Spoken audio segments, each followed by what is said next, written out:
Three, two, one. Recording. I am looking a lot better. I feel somewhat better today. I'm hoping tomorrow will be. Today's the first day I didn't feel like death waking up.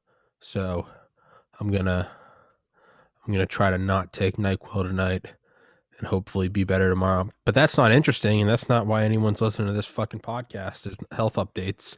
So my buddy David O'Neill has been on here a couple times, quickly becoming a fan favorite, which I can't have, so I will be having you killed within the next It's 6 to 12 unfortunate. weeks. It's an unfortunate thing. And I did hang out with Dr. Dale Comstock and Joseph Tedeye last Saturday. And yeah. I'm very, as someone that shoots long guns left-handed, I'm jealous of anyone that gets to naturally enjoy a belt fed. But M60 action. How can you not love that? Where do you go from the MP5 there? Well, yeah. And then the belt fed 308. And then which I think is the 1917.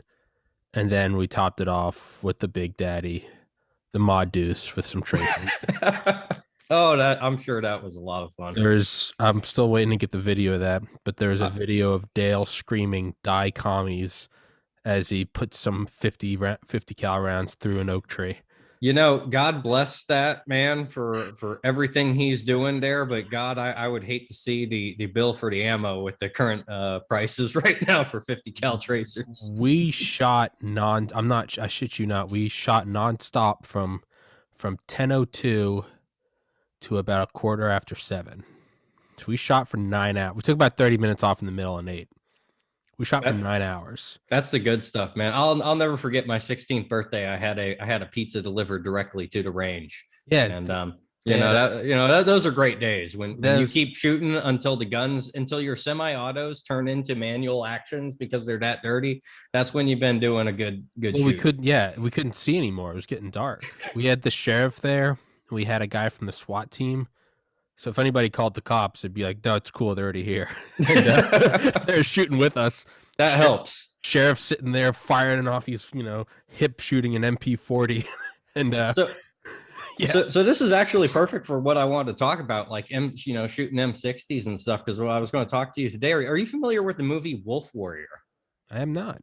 Okay, so Wolf Warrior is basically Chinese Rambo. So for the audience that maybe it's 300 years in the future and you dug this episode out of like a time capsule. Once upon a time in America, we used to make these like over the top ridiculous action films about like American badasses going in and doing world police stuff. America's here to save the day, and that's what China does now through their Wolf Warrior movies. And the reason I bring this up is because I find this term has become popularized in international relations and diplomatic spaces.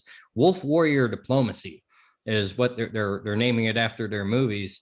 And to kind of follow up from the Guanji and the idea that Chinese businesses operate more like intelligence officers, we need to understand who these diplomats are that are like 60 some years old.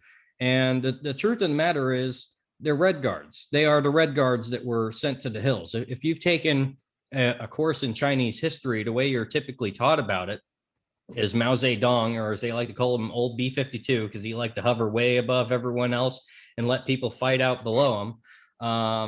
When he was using those Red Guards to take out his political rivals, and keep in mind, this is the original Antifa that went around breaking off broomsticks and professors' assholes, force feeding them their own fecal matter and kicking them to death. Well, when you're taught this story about what went on in the Cultural Revolution, it typically ends with, well, and then the Red Guards were banished off to the rural areas, and that was like and everyone lived happily ever after. And we don't really talk about it past that point. Like we kind of think of it as like that was the punishment for them. Mm-hmm. But in reality, that was like they were becoming a commissioned officer, and that's their first command as a commissar, is going out and running this village somewhere.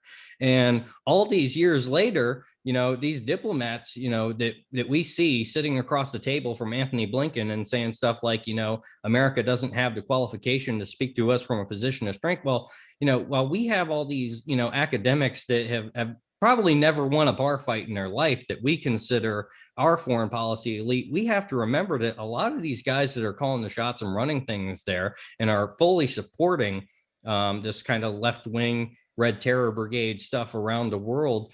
Uh, Guess how they got initiated into the club? It was the Cultural Revolution. It was killing the professors that didn't line up with Mao Zedong. It was destroying the olds.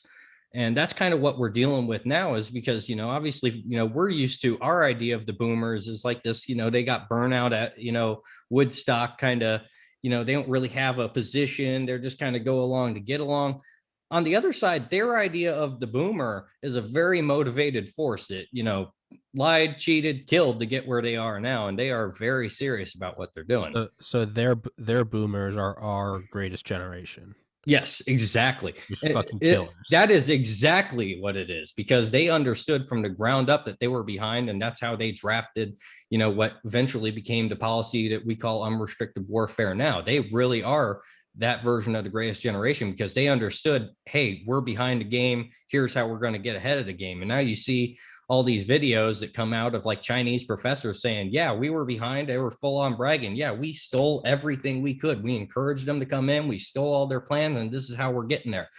These guys know what they're doing, and they're executing, as Robert Spalding said, they're executing a beautiful war. Yeah.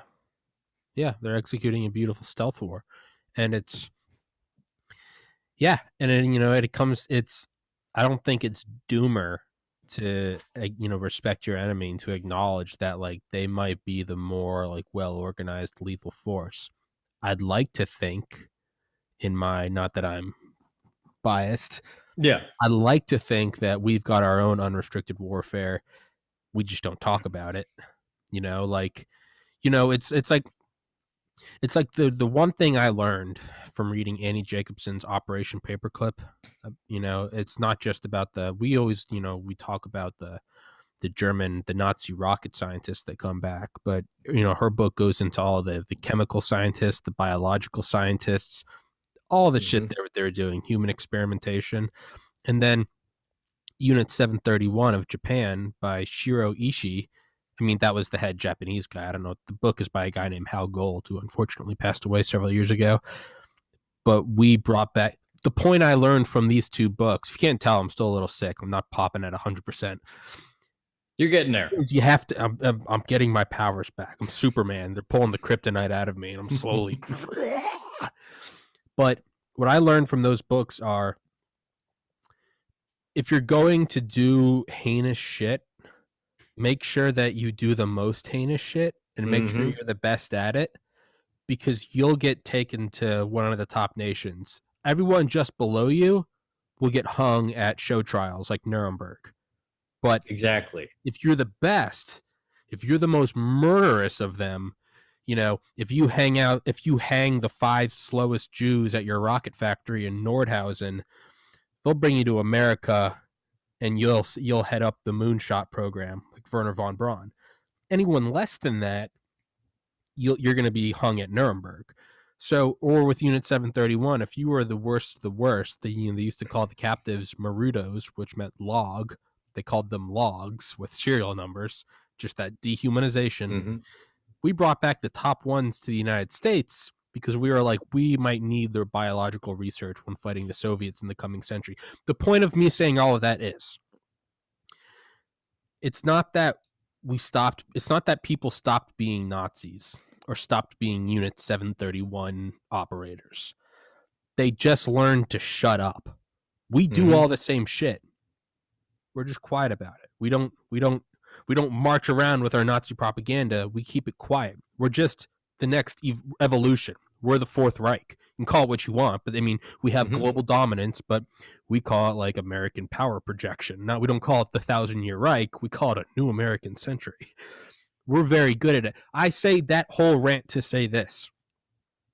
Do we have our own unrestricted warfare, but we're just 2.0. We just shut the fuck up about it. We don't write about it. Well, in one aspect of that, a critical thing is, if you're too quiet, you lose unrestricted warfare, because a big part of that is the propaganda. Going back to why they call it wolf warrior diplomacy. Well, it's the idea that they're pumping out these movies that's like, hey, it's Chinese Rambo that's going into these countries and saving the day there and putting together these teams. It's about controlling that culture. And the idea that they're pumping out these kinds of movies, as subjects brought up before. They're talking about how to make their men more masculine while we feminize ours over here. They're fully embracing that, and they're making their own propaganda to facilitate the vision of the world that they want.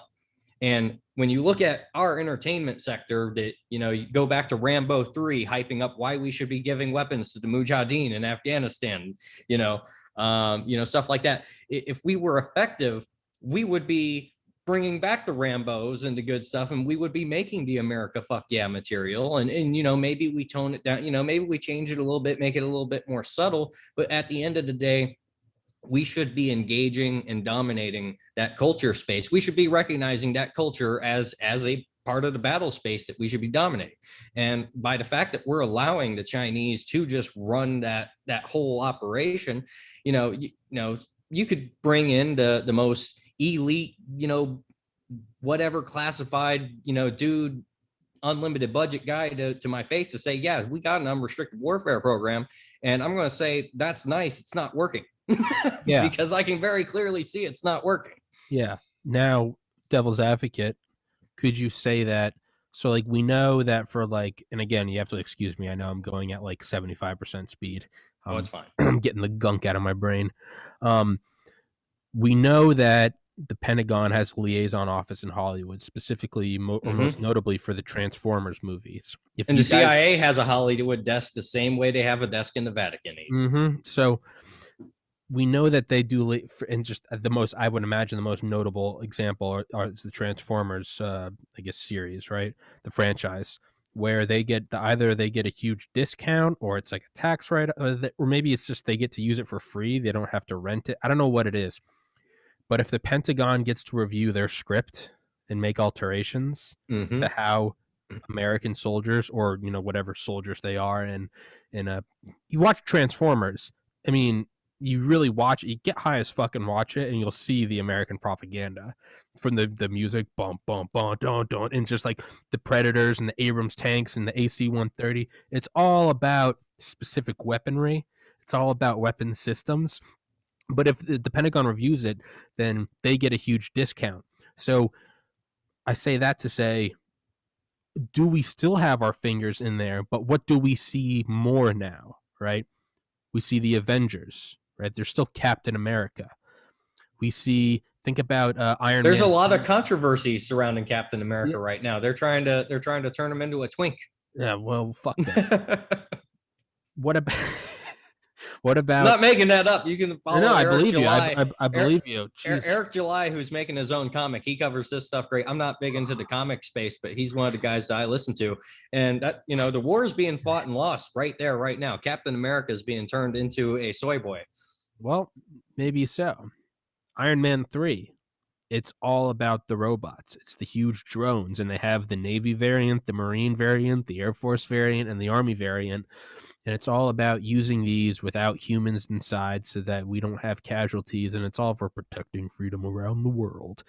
Could it be that they're laying the groundwork for the acceptance of robots in the battle space? And maybe that's why we don't. Again, just playing devil's advocate, I tend to think that you're more correct in what you're saying right now about the culture war, but just playing devil's advocate, maybe going out and showing Rambo, maybe that's 1.0. Maybe 2.0 is showing an androgynous robot that maybe can't be attacked for toxic masculinity if it's just a robot with miniguns in its deltoids. So, a really interesting, idea about this. First off, I would argue that even when you go back to the original Iron Man, well, I shouldn't say but the Iron Man movies and the Transformers era, I would go as far as to say is those films couldn't even be made today.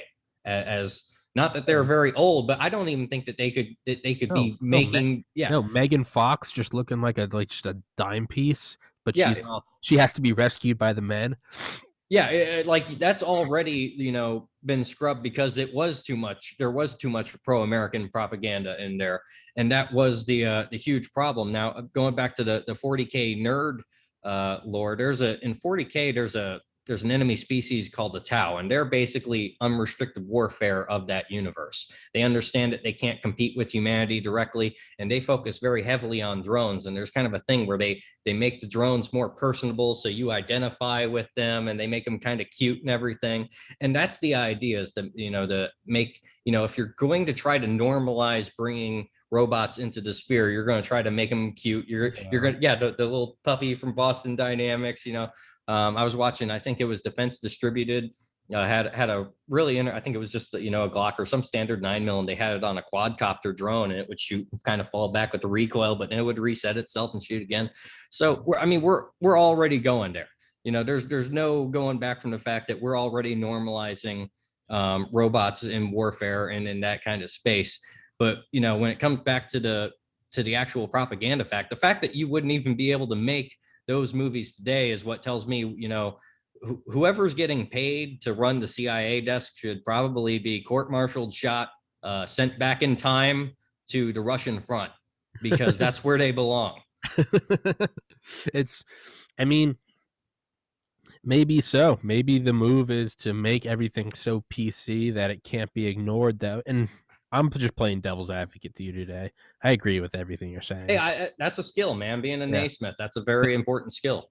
So could you say that we're making PC stuff because, like, when movies go to Disney, or sorry, when Disney movies go to China, they remove black people from the posters because the Chinese don't like seeing black people on posters. Okay. Maybe the idea is you make America so PC that, let's just take it from the CIA point of view. And now when we export these movies, now I'm in Langley, Virginia, and I'm talking to the other guys. When we export these movies to China and they don't allow these to go up, then we can go, oh, look at those barbarians, look at those beasts. We're dehumanizing the enemy, This is just the 2021 version of the 1944 films of, like, oh, me from Japan, we want to kill America, right? And it's, maybe that's just the new take on it, is we know that it's racist now to, like, make fun of China. So what do we, stop China, or stop Asian hate, right? Stop CCP hate. Well, what else would you do than say, hey, look how PC we are. Look how China won't put black people on their posters. And everyone goes, oh my God. And they foam at the mouth. Next thing you know, you have everyone cheering for a Biden Kamala ticket, going, time to bomb Beijing. And the military industrial complex wins again. Yeah, and so the only thing that is limiting us from being able to execute that as a functional strategy, as you just said, them taking the black guy off of, and the fact that that guy, John Boyega, I think his name is, he came, he's on record, I believe, saying that he felt like a tokenized individual the entire time. And the only thing that is keeping us from actually taking that momentum and running with it and executing that strategy is whether or not our Mockingbird media is willing to call out China for it and then drum up that support and beat those drums. But you notice every time something like that happens, it's their, mum is the word, and it's a bunch of suppressed YouTube channels talking about how they're oppressing the black guy, and they only hired him so they could have a black guy in their movie, and then wrote him, the most basic bitch ass roles possible, and just kind of, like, I always put it this way, like, I can hardly remember the names, like, going back to the Star Wars movies, I don't remember the names of any of the fucking characters other than fucking Rey, just because I remember watching that the first one, thinking this entire movie makes sense if you look at it from the perspective that they have an autistic protagonist. Okay, like, if you watch The Force Awakens from that perspective, you'll actually laugh, and it kind of makes sense. But like Rogue One, for example, I actually, unlike all the other Disney Star Wars movies, which I only watched Force Awakens and Rogue One, and the rest I just, everyone told me not to do it, and I trust them. But I thought Rogue One was a really fun film. Cannot remember or name a single character from it because they were written as disposable from the beginning. Mm-hmm. I never saw any of them, so I don't fucking know. I'm just trying to think. One thing that just popped in my mind is Batman, right? Dark Knight. You've seen the Dark Knight, right? Obviously, he's Bruce Wayne is a defense contractor. Yeah, exactly. It's so, I mean, again, it's the square-jawed heterosexual playboy billionaire. I mean, it is American Psycho. It is Christian Bale. Mm-hmm. And who do they portray as the enemy? It's the Joker. Burn all the money. Money doesn't mean anything. Mm-hmm. Fuck no, money means everything. But who's the Asian guy? I'm very good with numbers. He's the guy that takes all the money from all the mob bosses and moves it to Beijing because he's like, you guys are being raided by the FBI today. His name's, I think, Lau. And so the DA is like, we need to get Lau. And what do they say? The Chinese will never extradite one of their own. So what do? They do Operation Skyhook, which is straight out of the history books of the CIA, and Mm-hmm. it's Bruce Wayne, the white male heterosexual defense contractor billionaire, who goes there dressed as Batman, beats the shit out of a bunch of Chinese security guards in Chinese territory, and then we use Fulton extracts, right out. then we do a CIA extraction of a Chinese citizen, and we bring him back to where? New York fucking City, and they put a note around his neck and says, "Deliver me to the DA," and everyone goes, "Oh yeah." I mean, I would argue that we're still doing the culture war. We're painting it differently. We were. Have anyone in Hollywood make that anything close to that today? Like I double dog dare them. I would love to see it. Okay. All right. Because that's already been like that was allowed. It's gone now. You okay. Devil's advocate.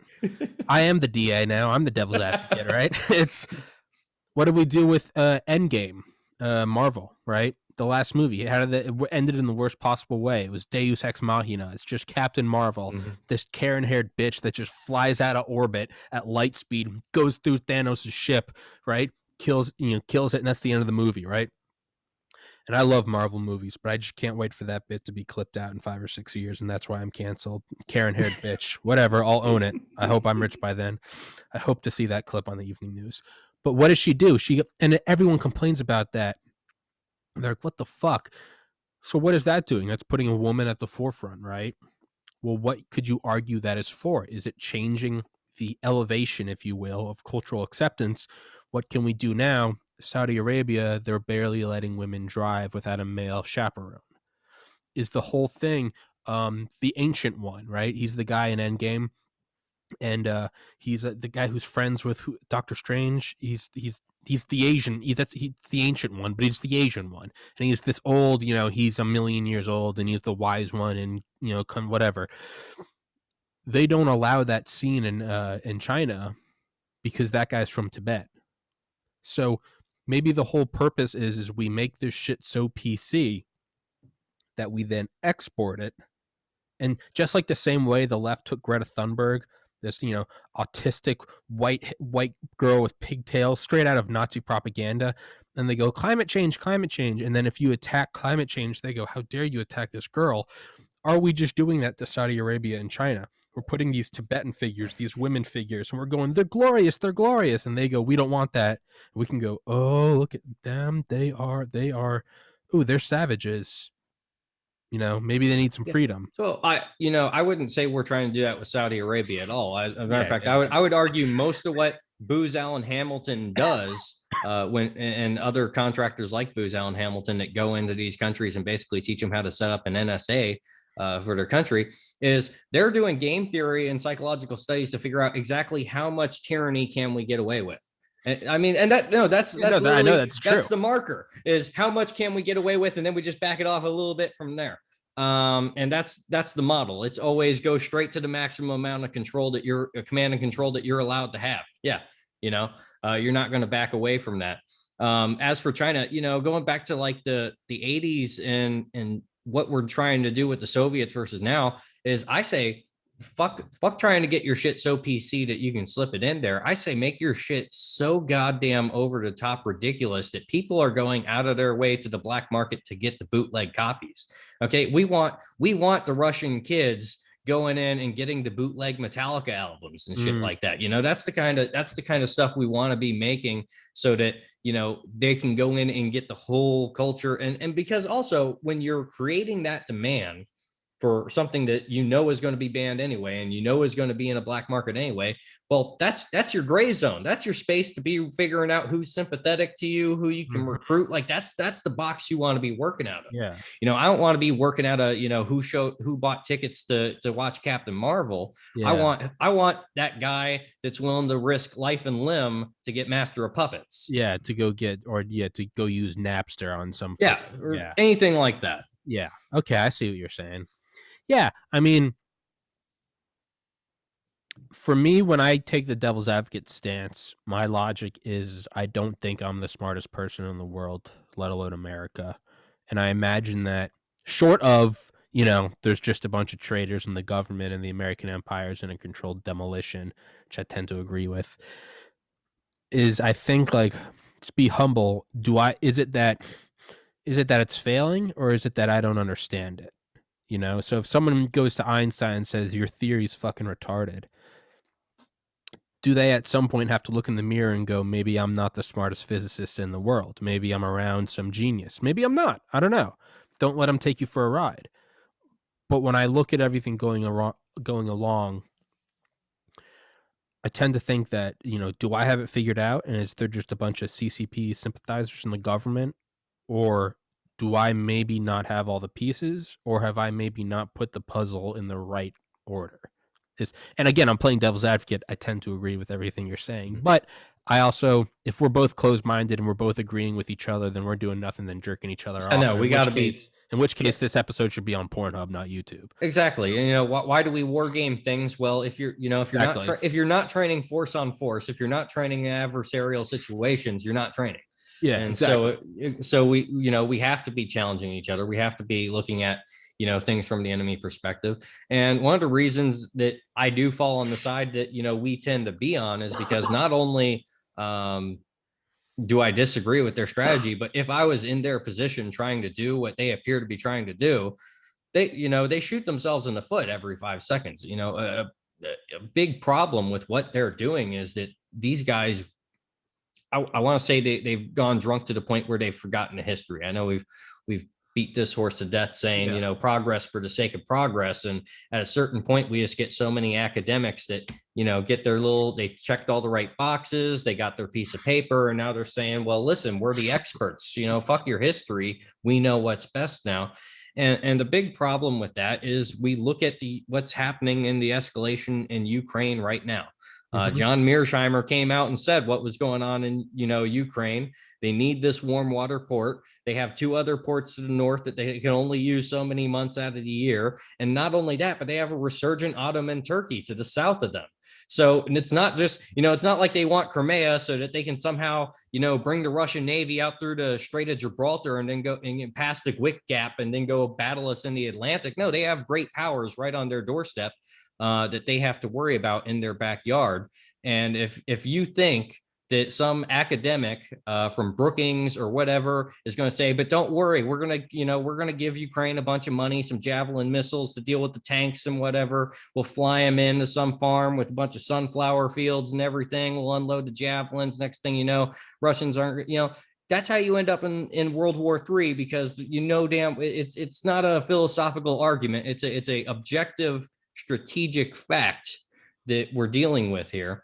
And as soon as we look at this mindset that happens, as soon as the blob gets back into power, if I was trying to do what they're trying to do, there's about a million ways they could be doing it smarter without getting the blowback that they're getting.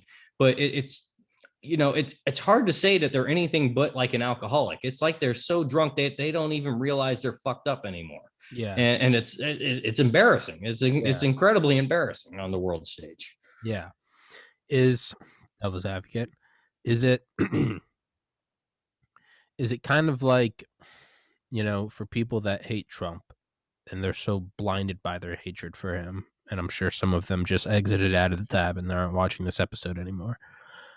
But, and you could say the same as for Obama or Biden or whatever. People have such blind hatred for, we'll use Trump as an example, that when he does anything, they're foaming at the mouth and ready to say, "Oh, dumb idiot, orange man, dumb fat man, stupid." Right? He's Nazi. He's a fascist. He's kissing Putin. Russian puppet. LOL. Orange man. SNL said that he's not stunning and brave. But we know that, like, what was it? It was the day he was going up the stairs on Air Force One with toilet paper stuck to his shoe. And everyone pays attention. Yeah, and if I'm correct, if I'm correct, isn't that the day that he also sold a bunch of weapons to Saudi Arabia? Okay. And he's just like, yeah, and he said the quiet part out loud there Left the toilet paper on my shoe. Oh, I'm a dumb idiot fat man, right? That's how. Yeah. But the point is where when he would say I have the lowest black unemployment in U.S. history, he knew the news wouldn't cover that. So what did he do instead? He'd spell history wrong, and they would cover it and go, "Ha, the president can't even spell." His typo made them put the tweet on all the screens in America. And I'm sure Biden's doing the same thing. Am I blinded by dislike for Biden? How do I not know that Kamala's pulling all the strings and they're like, it's cool, we got this dementia retard up there, and all the conservatives are going, he can't even spell his name. He belongs in a and just a bunch of boomer memes. In reality, Kamala's just playing the chess game. Could it be, and just playing devil's advocate, could it be that the whole purpose is so guys like you and me go, they're so stupid, they're so moronic. Is this whole, PC thing, is this the toilet paper on the shoe? Well, that is a legitimate strategy when you're trying to to having competent when you're trying to Act weak when you're demor. strong. Yeah, well, it's also it's a demoralization strategy. The idea is, hey, if we promote these middle managers and whatnot that make things essentially so miserable and whatnot, you're just going to become demoralized and you're not going to look into the rest. Why do I not get foaming at the mouth over like Biden or Kamala or anyone else? And I was originally kind of anti-Trump in the beginning. Like I ended up supporting him anyway because I like some of the policies he was managing to do. I was But I was anti-Trump at the beginning. yeah, I was like, wait a second. Hillary Clinton's getting ready to take over the world, and we're getting behind a New York Democrat. Something's wrong here. But that's beside the point. The reason I don't care about any of that is going back to the first episode in the senior executive service and the think tanks. If you watch all the think tank studies and you start following the actual people, the psychopaths with PhDs, the intel community lawyer types, and you listen to their little conferences where they launder money through book deals and whatnot, before going out and getting tanked at some DC bar, you'll hear the exact chain of you'll hear these like Six Sigma style, management cult psychopath levels. If you know what Six Sigma is, you kind of know what I'm talking about. It's like a mid-level marketing scheme for like middle management types. Okay. But if you're watching all this stuff, you will hear very specific keys and phrases that become popular, and you'll actually see kind of it trickle down from the experts to the politician. Okay. And when you kind of tune into the corporate jargon and the lingo from where it starts at there to when you start hearing it through the politicians and everything in between, and you start following that telephone game, you're absolutely right. The idea of having that kind of puppet figure is it's the decoy target. So you're not shooting at the real target. Metaphorically, clearly we're not doing anything metaphorically, guys. But also it's the demoralization factor of like, let's say you do want to run, like you don't want to fire somebody, but hey, if you just keep putting bureaucratic bullshit in front of them, either A, they just become so demoralized that they quit, which is A, that's kind of what you want to do, or B, they just go along with it anyway, and now you have a little drone that's not going to fight you. So demoralizing your staff, well, an ethical person might consider that a terrible way to run a business.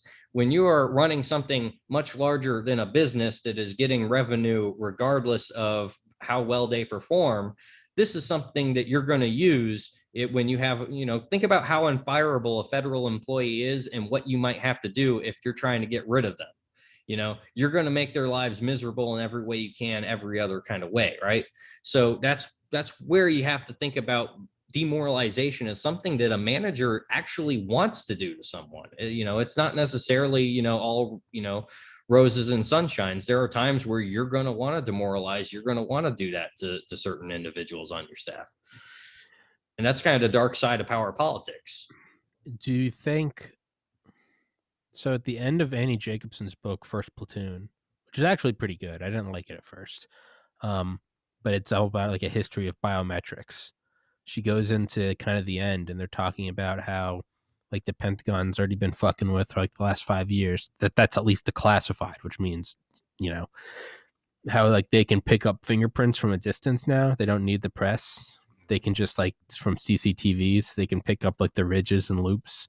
earlobe vein patterns, and how it's you have like your own 6 trillion digit social security number. Like they can pinpoint everyone.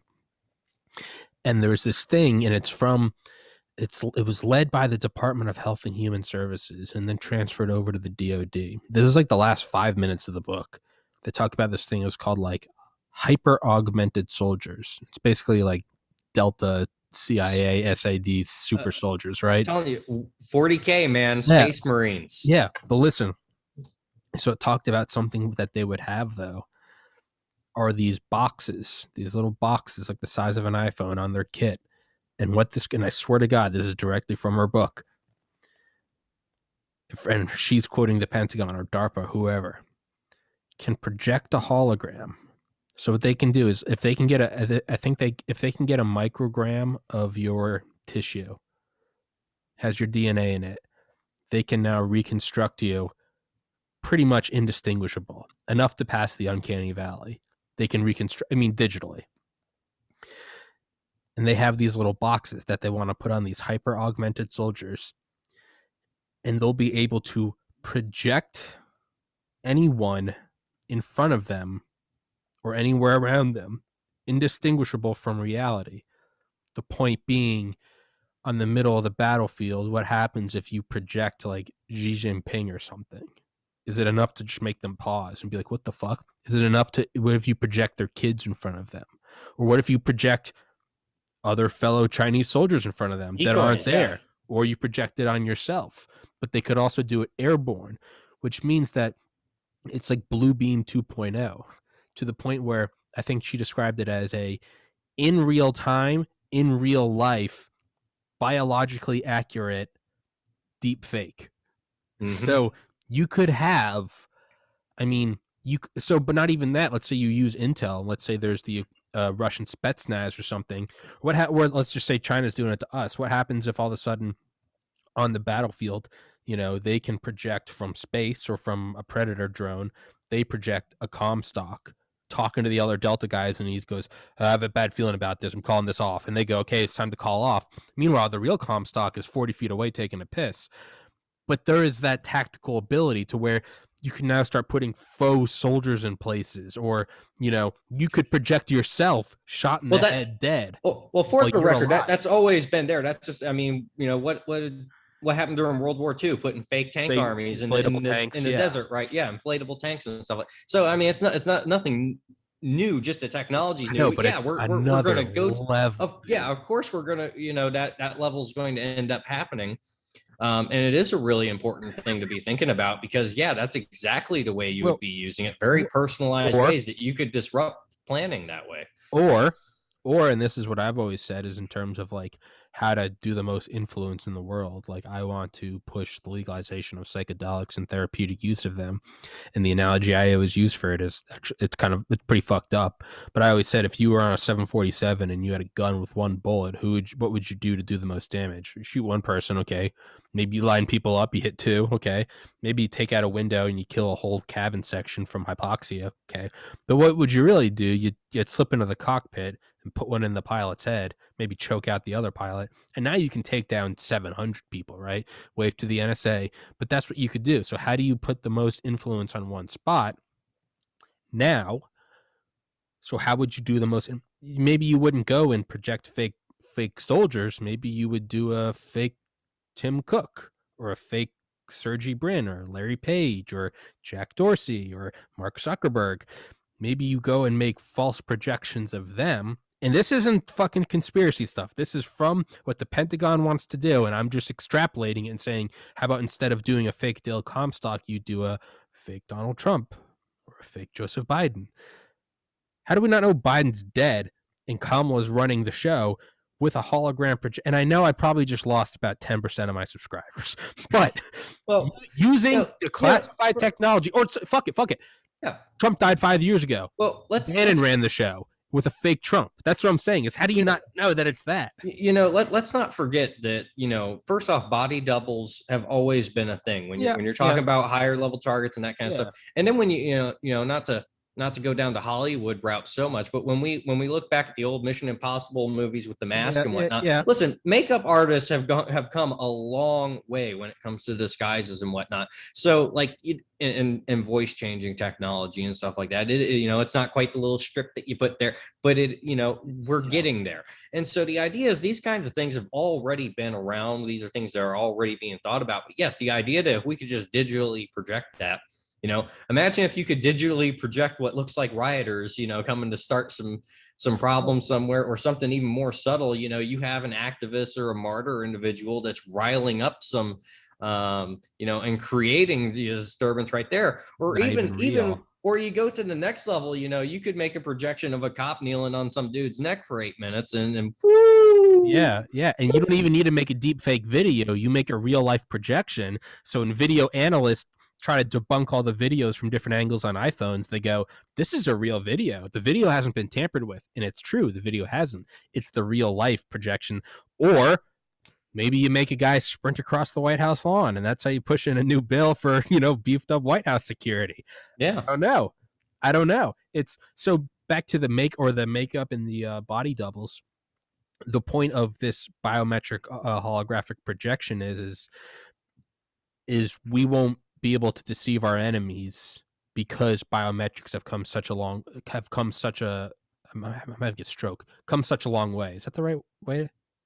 Well, Am I I, saying I that would the right? say, Am I no? I'm just like phonetically. Am I saying that the right way? Am I having a stroke? They've come such a they've I, come so far along. They've advanced so much. Sorry. The point is to wear a body double, which might fool you and I. It won't fool AI that can look at things like they can zoom in on the retina or the loops on your or thumb or or the your Bob ear. Lazar thing, which is now known, where they measure the Yeah, yeah, fingers, yeah. to your the So it bones in your wouldn't fingers work. and It whatnot. wouldn't Yeah, work if you had a body in double. in person, yeah, but yeah, when it comes to just influence operations and whatnot, and you're talking about putting a video on the web that could incite a riot somewhere, You where don't you don't necessarily need to pass the know. the sniff test in person. But if you're putting out a fake president, if you're putting out a Xi Jinping or something, you need it to because their intelligence analysts are going to be breaking it down. They're going to be going, he has the same lip cleft, he has the same Mm-hmm. wrinkle above his fuck. He has the. They're looking at it in IR and they're going, he has the same veins on his bicep. Like, It's just all we're looking at is a far more high tech version of Wizard of Oz at this point. That's mm-hmm. it's essentially what we're talking about. Yeah, pull back the curtain, and but we're that's what it just is. We're Wizard of Oz right now. we're just hurtling at re-entry speeds to a brave new world. And you know what? I don't even care anymore, man. I'm just watching. Fuck it. I'll watch the show. I don't care. Right, What ride it else is until the there to wheels do? fall off. What else is there to do? I mean, not to sound like a black pill or nihilist, but at a certain point, it's like, be kind to your parents, tell your mom you love her, hold the door for an old lady at the store, pay your taxes and or don't, and try stay hydrated. But at a Yeah. certain point, it's like there's so get involved in your local politics. But at a certain point, when you're looking at these people with $1 trillion budgets using space projected biometrically identical live holographic deep fakes to influence geopolitics, I mean, Well, what am I going to do? Go canvas for local comptroller? Like, the only thing you could do at that point is go into education and pray to the Lord that the next generation comes up a little bit wiser than those of us that have you know fallen prey to the technical dystopia that we've created for ourselves, because clearly we weren't thinking straight when we set this whole shit up. For you guys, they're like 300 years from now, dug this up out of the pod, the time capsule. You know, yeah, we dropped the ball. 20, 2000s, 2010s, 2020, 2021. Things are pretty shit right now. We didn't quite think this one through. yeah. But what I would also say to those future people is like, it's a hell of a ride. Hell of a ride, though. Hey man, I will say that. a hangover sucks. It sucks. A hangover sucks more than anyone can imagine that's never experienced a hangover. But at a certain point, you look at the hangover and go, what would justify feeling like that? And you go, well, you weren't there last night when we were shooting off the belt fed with Dale Comstock. It's like, Exactly. Now it's hair of the dog. Just keep it going, man. yeah, Just that's, I mean, exactly. It's. I recently read Roger Stone's book, "The Man Who Killed JFK," and it's just a picture of LBJ on the cover. But it's a he was he was a ruthless motherfucker. it's probably the best JFK book I've read to date. Yeah, Roger Stone's really good. I actually got to meet him in person. It was he's Really, a cool fuck dude. you. Yeah, I went to a little event when he was in the Sarasota area. Yeah, I'm trying my hardest to get him on. I think I probably dude, got about he's a 50-50 chance. man, you and Alex Jones keep trying to get him on. He's a busy dude these days. I know but point is in his book, he kind of gets to the end and he's quoting someone who's like, America is a party that's been going on for 150 years. And every new generation comes in and realizes that they have the tab. And then they go, fuck it, let's just buy another round of drinks. And they kick off the tab to the next generation. And eventually you realize that America's just a party. And you realize that the only way to survive is to keep the party going by any means necessary. So you just kick it down the road. Do we need a war with China? I don't know. Will that Keynesian help? economics, man. Hey, man, how are we going to pay off this $27 trillion? I don't know. What about a nuke in Beijing? Fire it off, man. Fuck it. How long? I don't know. That could probably buy us a good 10-year war. All right. And then what? Then there'll be a 20-year rebuilding process. And then what? I don't know. I'll be in my 80s by then. It's just someone else will figure out the Marshall Plan that comes after, exactly. this one. Yeah. And you just keep kicking it down the road, and you just keep kicking it down. We're not paying back $27 trillion. We're not. And if you think we are, then I've got a loan to take out from you. Yeah, we got a loan takeout, bridges to sell. There's a lot of things to do there. We've got everything. I'll never forget someone that just, and we were talking about like submarine warfare too at the time. Which implies that you would think that a little bit of mutually assured destruction, nuclear trinity knowledge would be applied there. But this dude that, in every other respect, would be like kind of reasonable on the subject, would just be like, but we owe them money. We have to pay back if they call her. Like, okay, if I pulled out a gun and said, give me $20, like, does it matter if I owe you 400? Like, what's going on there? Yeah. It's like those signs that say like robbery is illegal here. Oh, shit. Like, I had my Mac 10. I was about to rob this McDonald's, but that sign, I mean, it has a red line through the silhouette of the gun I'm holding. That paper power. It's almost like this Constitution thing. It's almost like if paper power works somehow, like our Constitution would still matter. Exactly, and it fucking doesn't. What matters is one of the lines from Black Hawk Down, the book, and it's people people in ivory towers can say how the world should be and how it could be, but the reality is, in 99% of the world, power flows from the barrel of a gun, and America has the biggest and the most guns. Mm-hmm. The strong will do what they will. The weak will suffer what they must. And you don't have to like it, but in a international anarchic system that we live in, as John Mearsheimer would say, the only way to actually have a good time in that world is to be the baddest dude on the block. Yeah. So or as Hunter S. Thompson would say, in a democracy, you have to be a player. It's kind of the same concept. We're in the party, or going back to what you were saying, either way, you better be the biggest party animal on the planet. Otherwise, you're going to be on the chop block. Yep. I mean, it's what does Comstock say at the end of his book, American Badass? He goes, I like knowing I can defeat anyone, and I like knowing that if I need it, I can take yours so I can care for mine. Dale basically lays out in the end of the book, if all else fails, I'm just going to fucking kill you.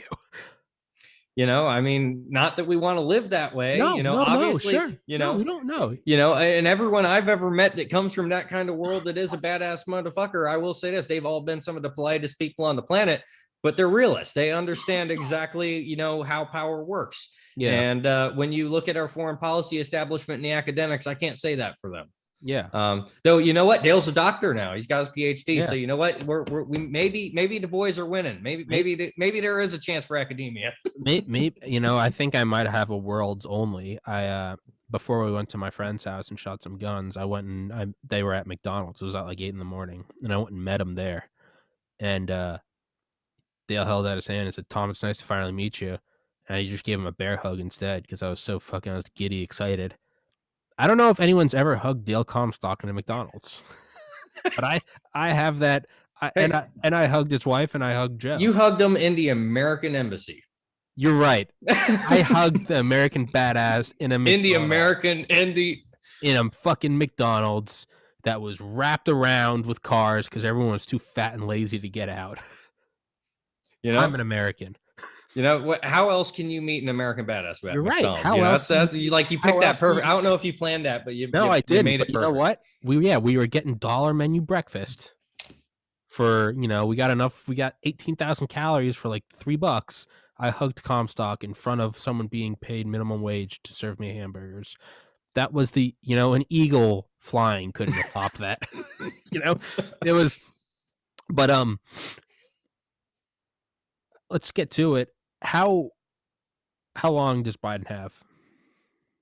Oh man, I mean, at this point, Is he removed or does you he know, die? so there's something that I haven't even had the time to look into this today yet, but we're seeing over the Democrat Party imploding so much. I don't know if you saw the scandal where mainstream Democratic candidates were receiving donations from AOC, and then they were trying to give those donations back because they realized that was poisoning the well of saying, well, yeah, basically I am a socialist after all this time of them saying, no, no, no, we're not really socialists. So the Wait, Democrats are already wait. Can you kind of say that? Can you say that all again? What do you okay. mean? What So do you mean?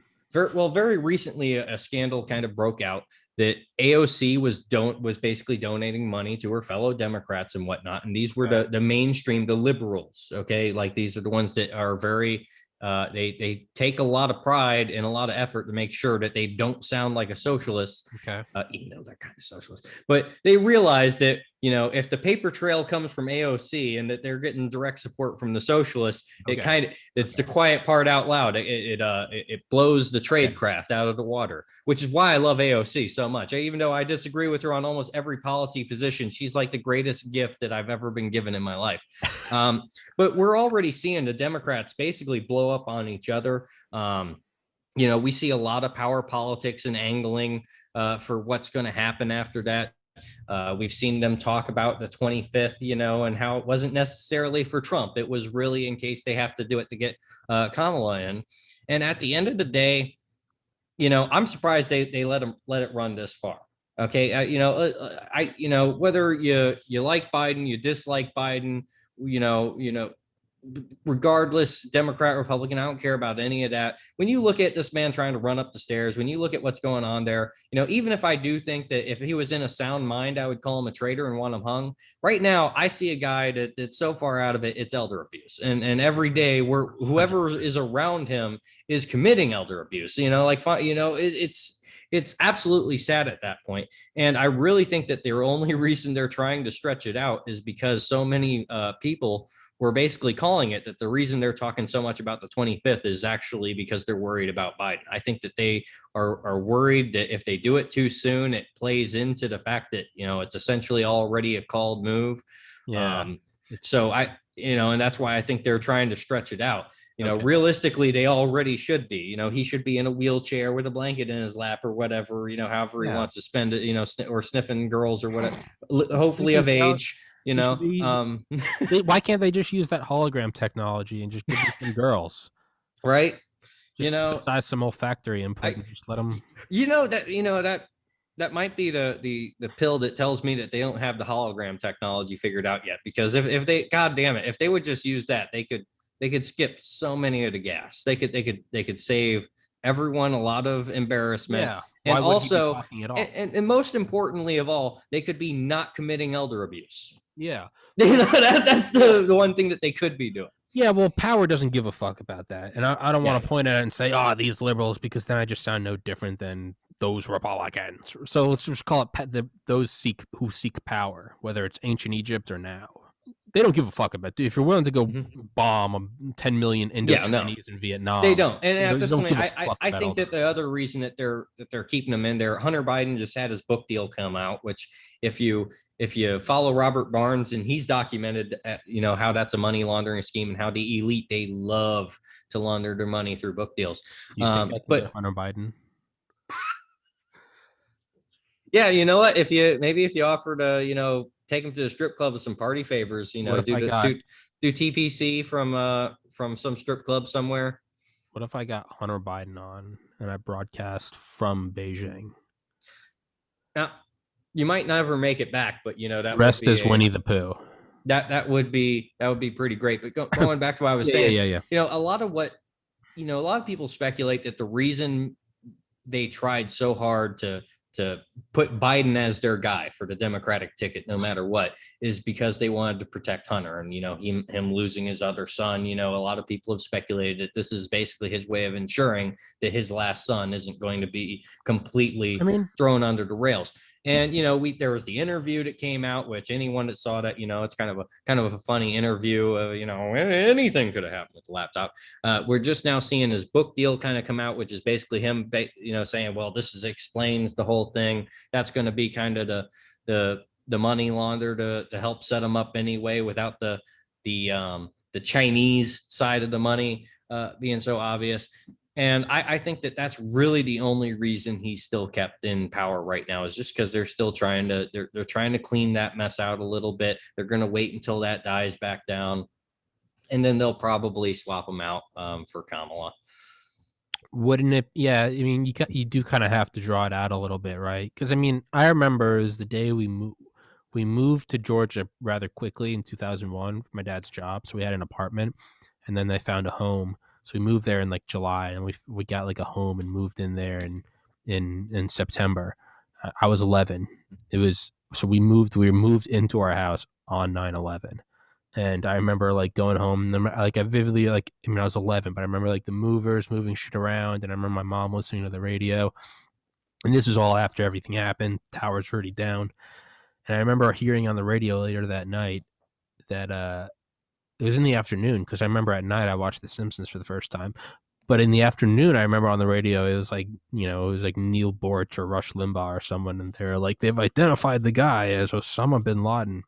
And I've always looked back on that and I've thought how odd that we were able to figure it out so quickly. Well, Tim Osmond, he was such a great officer for all those years. But the point is like maybe it's like we can't make it too obvious. We can't have Biden die on January 21st. Well, yeah, if your opposition calls your move, what are you going to do exactly what they just called it? No, you got to have to play it off. And really, I think a lot of it is. I don't even think that they thought they were going to full on win that election. I thought that they were putting that up as like a throwaway candidate and just trying to do damage control. Yeah. They're I don't want to speculate on. Once again, I'm the kind of guy that says the president doesn't matter and it's only think tanks and policymakers. So I don't want to get too into that. But when you look at how it's mainly to protect Hunter. Yeah. That's pretty much what it comes down to, is keeping them in for. Devil's advocate, why they could use Hunter to remove Joe so they can put Kamala in. They can say he's got to step down. This is too scandalous. Well, that's 100% why the power for the sake of power intelligence community is perfectly okay with having that, because the fact that it's blown into the open. Well, now they know that they can control Joe, and they know that they know at any point they can lean over and be like, Joe, we can still hang you for treason, right? Because they already kind of caught him. They already own his ass for that.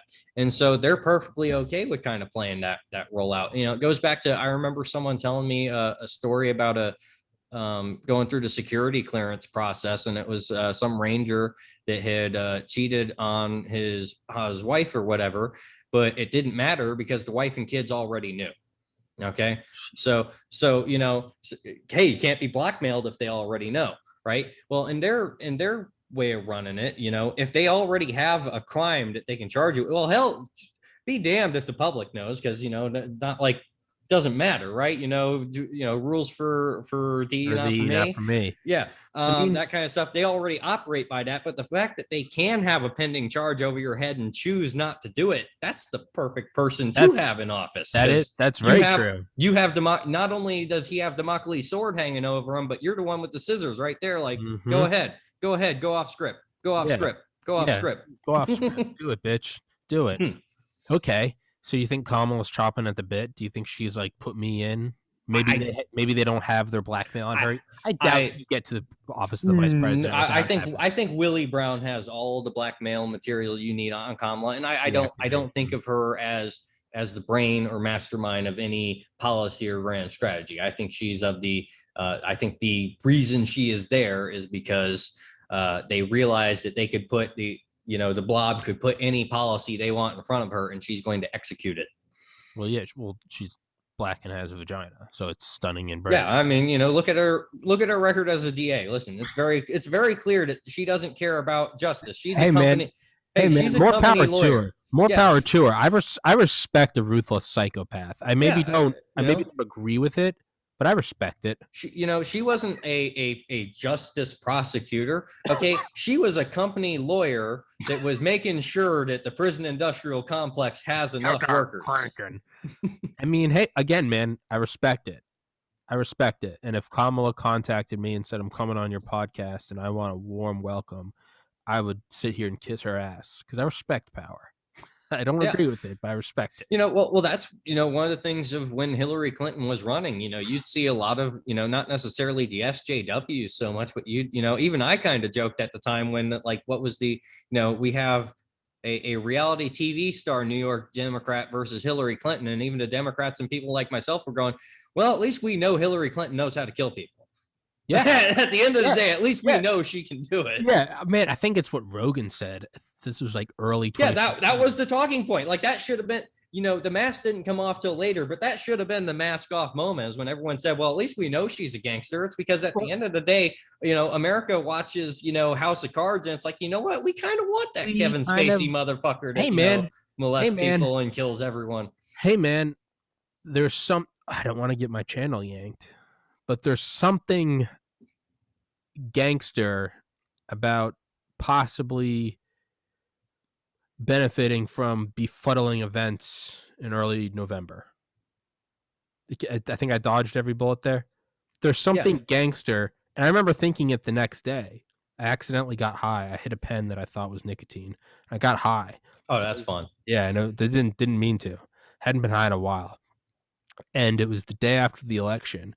And part of me started to get scared because I was like, dude, I feel like I'm watching this thing being stolen. But part of me couldn't help but hear like some gangster music, like an Italian movie or something. Yeah. It's like, this one guy runs for office and he wins with 104% of the vote. It's bad, but part of you respects it.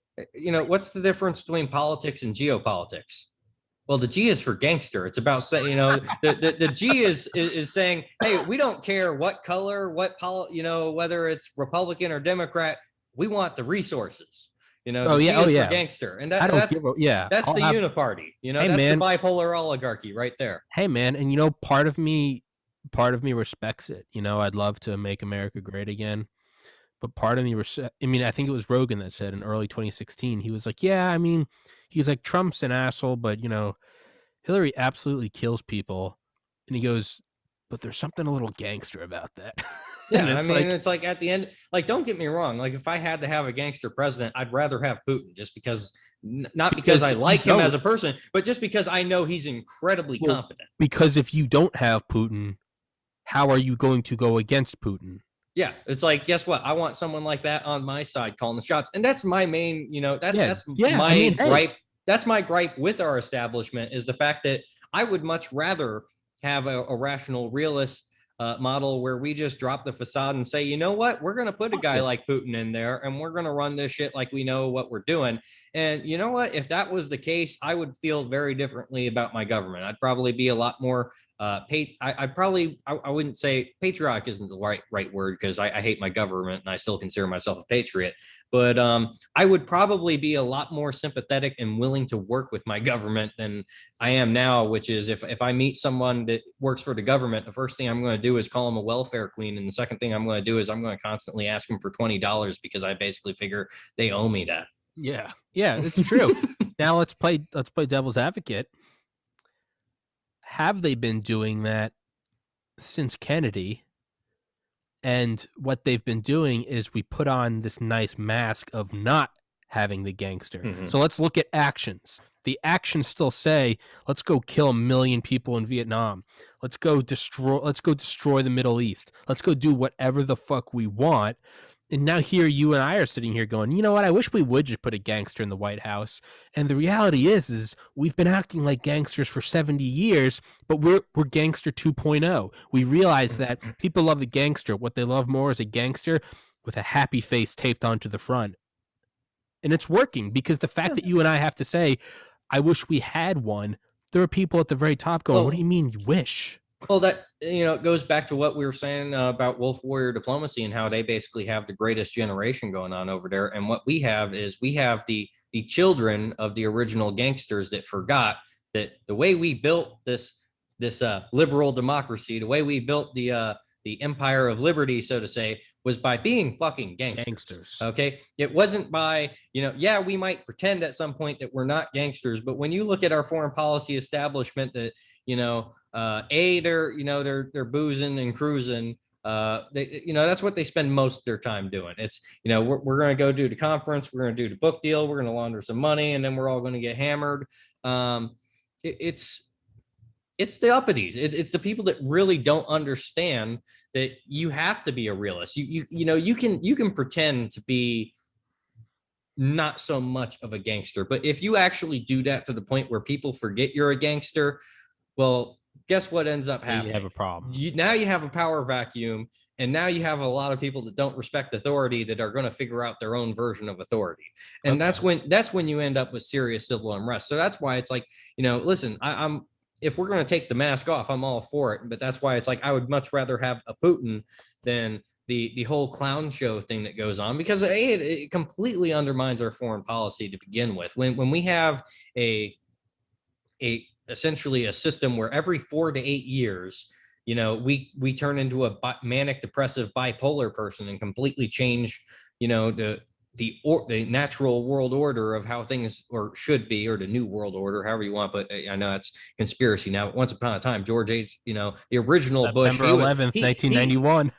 he really loved that term. Yeah, he gave his speech on Yeah, 9/11, yeah, 2000, or in yeah, 1991. he gave the speech. Yeah, it's a really important thing to consider, that we have to think this way. We have to put up people that we respect, not just because they're good people, but because they're competent people. Yeah. Okay, and it has to be a mixture of both. The reason why I don't, even though Putin is a rival in a lot of ways, the reason I'm not like crusading from the rooftop saying we got to have regime change in Russia is because, is Putin a gangster? Yes, but he's a very rational actor that you can predict what he's going to do reasonably well if you're not an idealist.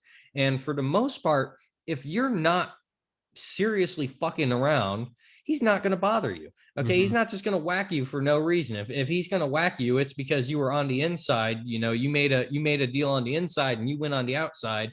And in anywhere else in the world but America, if you're a traitor, traitors get dealt with. It doesn't state, gang level, it's all the same thing. Traitors get dealt with in a healthy, functional system. But that's not what we have right now. And that's essentially the problem. So I would argue that, yeah, so what happened, you can be a gangster and not act like a gangster, but the problem arises when people forget you are the gangster. Mm-hmm. Was the first thing he did when he came into office, right? It's LGBTQ, build back better. We're here for everyone. I have Kamala, yes, queen. And then what does he do? Like 72 hours in, he bombs the fuck out of Syria. Was that the equivalent of going into prison and killing the biggest guy? We just came in and said, hey, LGBTQ, rainbow flags, Black History Month, bomb the fuck out of Syria and let everyone know we're back. That's how devil's advocate. Well, you're right in that that's how they view it, as this is how we say America's back. The problem is Syria is not the biggest guy in prison. And when we look at like, I remember Disclosed TV put out like, Ukraine asking NATO to send serious signal that we're ready to go back on.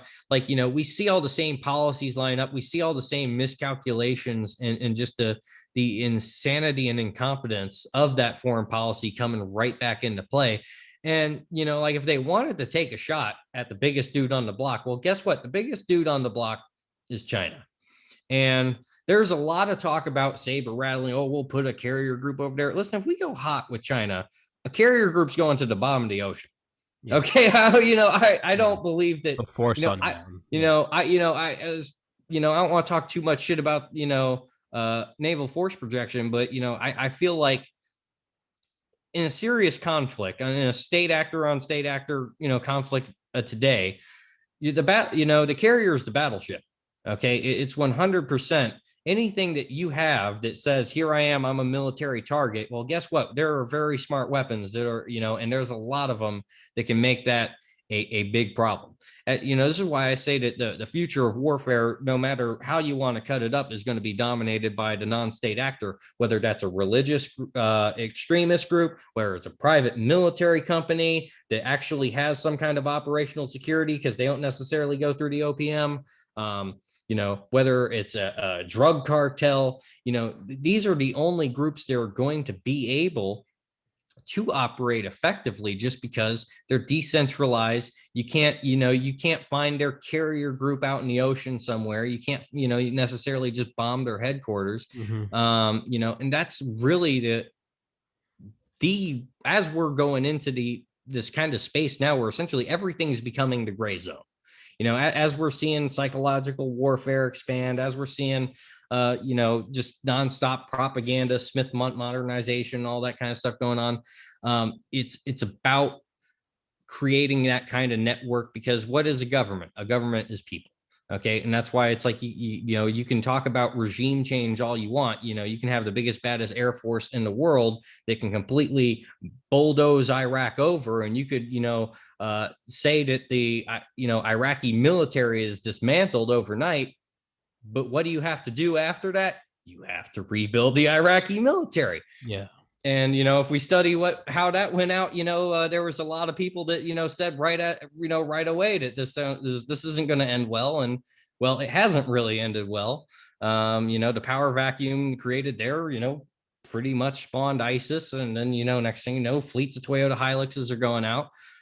So at the end of the day, the only, and this is why unrestricted warfare and the fourth and fifth generation, where, I don't like to use those terms too much, because, at a certain point, I just like to say unrestricted warfare, because, they kind of wrote it up the best way, in my opinion, and just, well, let's just call it all one thing and be done with it.